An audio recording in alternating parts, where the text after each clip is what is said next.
M Q M Pakistan نے بر وقت اور شفاف الیکشن کا مطالبہ کر دیا ہے۔ خالد مقبول صدیقی کہتے ہیں شفاف مردم شماری ہمارا بنیادی مطالبہ ہے۔ کراچی میں امن کے لیے تمام کوششیں کر لی۔ M Q M London M Q M نہیں، ایم کیو ایم پاکستان ہی ایم کیو ایم ہے۔ پاکستان کی خاطر اپنی لیڈرشپ کو خیر بات کہا۔ ہمارے بہت سے مطالبات ابھی تک انصاف کے متلاشی ہیں۔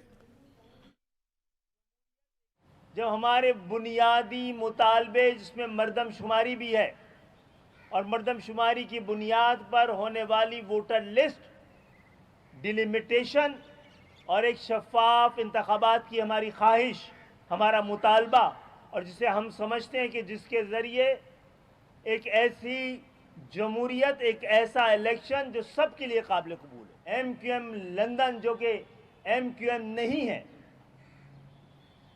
اس کے پورے شہر میں